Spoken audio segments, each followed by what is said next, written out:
Okay, go up, boss. Oh yeah, come on. Oh, Alright, hell yeah. get in the front here and stabilize the motor side to side.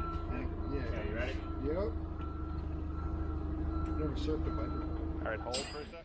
Good afternoon, everyone. Welcome back to the Scrap Life Garage YouTube channel.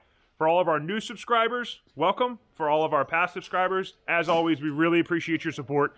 We're having a lot of fun making content and really enjoying doing these builds and getting into this stuff. What you see behind me is probably not what a lot of people want to see, and that is the Viper.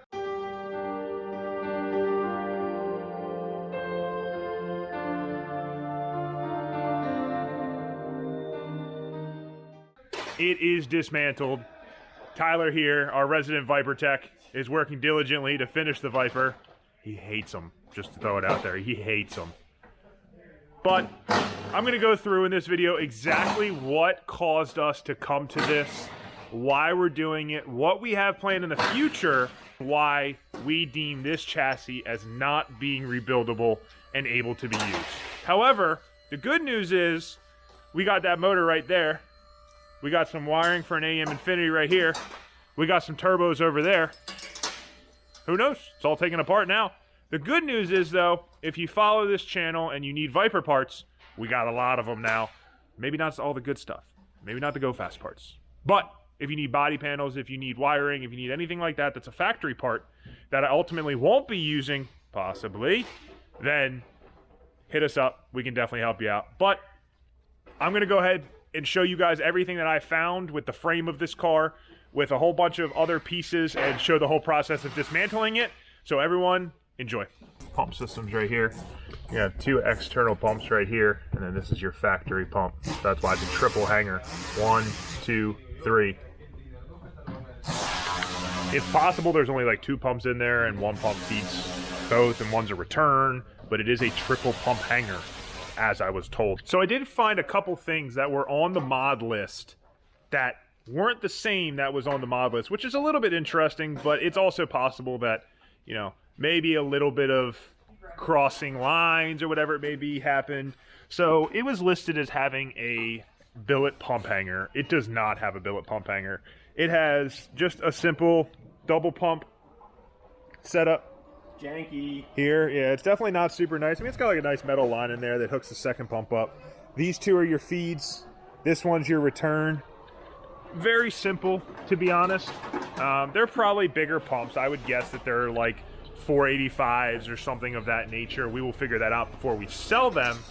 But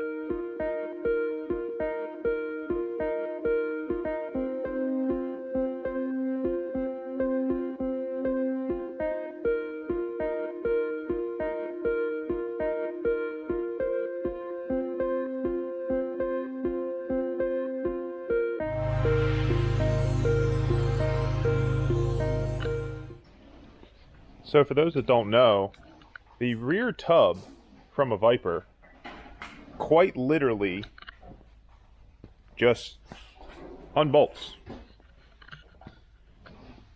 This thing is a absolute perfect cart. You got a gas tank right here. You can just take the frame rail right there, cross it over, make a rear bumper setup. Be the shortest wheelbase ever. This thing would be frightening. As you can see, got a couple lines coming here. The car would be very short. The wheelbase would technically be the same, correct? Yes, the car would just be incredibly short. I mean, we could still put it back together. Yeah, it's true. Probably start right now. If I plug this up. Tyler sifted through all the wiring back here. Yeah, it's fine. It's a nice wire line, so a lot of stuff's actually labeled and Yeah. clean. Yeah, it's all the plug and play system for the AM.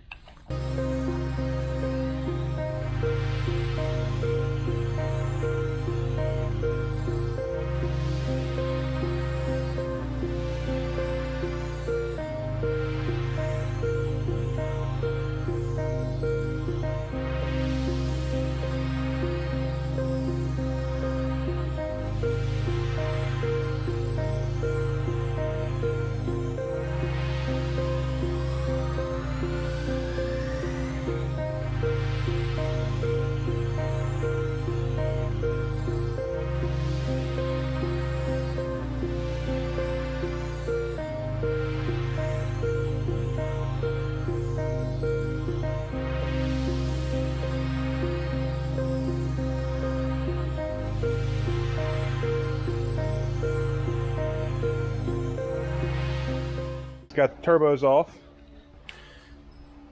Interesting housing. Yeah, that looks perfect for a Honda. I don't know if they cut that. It's like really short and shallow.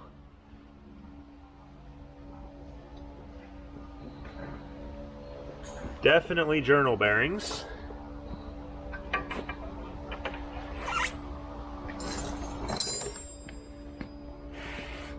It's definitely a journal bearing.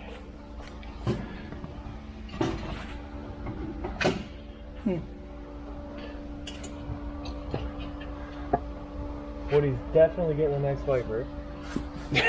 Doing what? You're definitely getting the next Viper. We're gonna go measure this thing real quick. Mr. Fernando! Sir! He can't hear me. He's got his headphones in. We need to measure this baby. Okay. Grab your mic.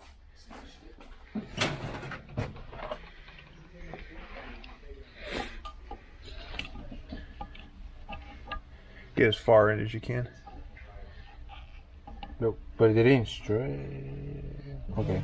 About there is about the best we're gonna do. Is it? Okay. All right, looks like we're right about. That's about right for a 35R, 65 millimeters. About right. So what they said is probably correct. 3582. Let's check the back housing. Whoops, sorry. 71? Yeah, almost 72. Yep, that's about right.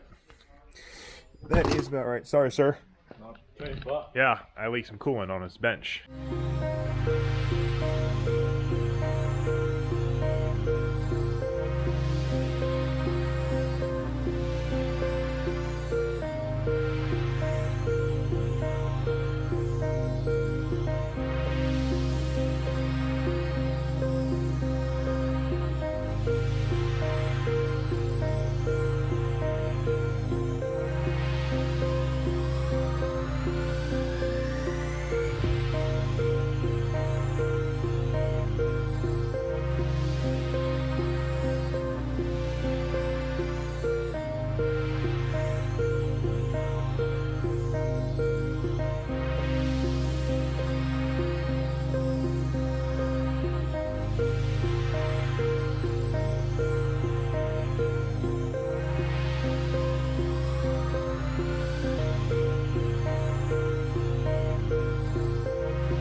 The only problem is you're not going to be able to like move. It's going to be hard to move with it.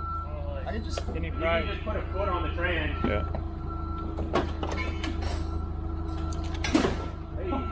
Okay, go up, boss. Oh, yeah. Come on. Oh, Alright, hell Tyler, yeah. get in the front here and stabilize the motor side to side. Yeah. Okay, you ready? Yep. Never surfed a Viper. All right, hold for a sec. I think we're free now, too. Yep, we're just stuck on some wires over here. First for everything, right? What is that right there? This is all just one. We're good. Alright, buddy. Hang on. You need to not come with it though. Hold I'm on. holding on to the forks. Well, that's what I don't want you surfing on it though. Hang on. I got a line over here. You just eating it into sharp metal. I promise you I'm not going to eat it. So what we're gonna do is. I don't, yeah. The problem is if it like starts to rock. I get it. I need to come up more. You're okay. No, both the headers are like hitting on the shock tower. Right there. Alright. Yep, you're Go good. back. Yep. Oh, hang on. There you go. Oh, that's clear. Yeah. What's the clutch line? Is that clutch line stuck or is it separated?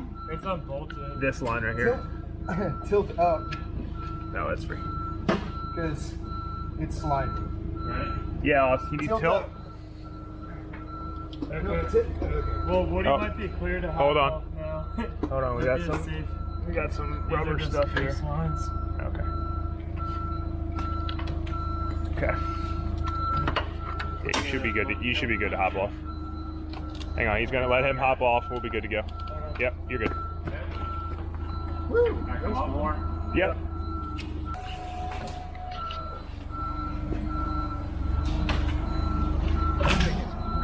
Yep. Clear? You're good. Alright, now I want to put this thing directly down onto a pallet. Valley? That one. Yep, want that's this fine. valley? That's fine. Yeah. We're gonna separate it. The train's gonna come off. So. Yeah, I just don't want to have again. We're just gonna have to get it as centered. Yeah, look how just obviously get it centered. I'll leave the forklift for support, and I'll come up with something for it here. With that giant van, you might not need anything. It might just sit there just fine. So let the pallet needs to come back.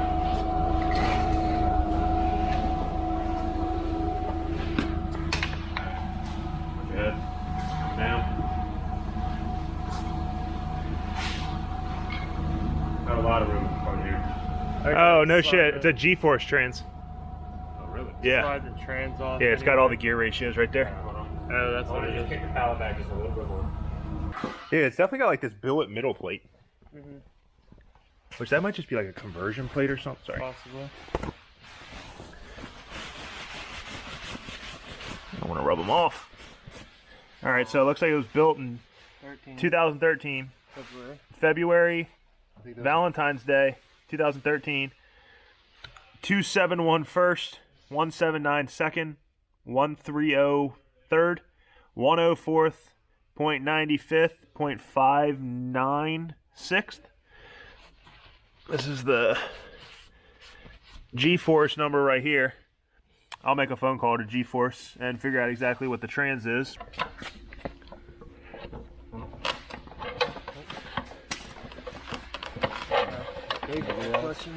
Yeah, got it.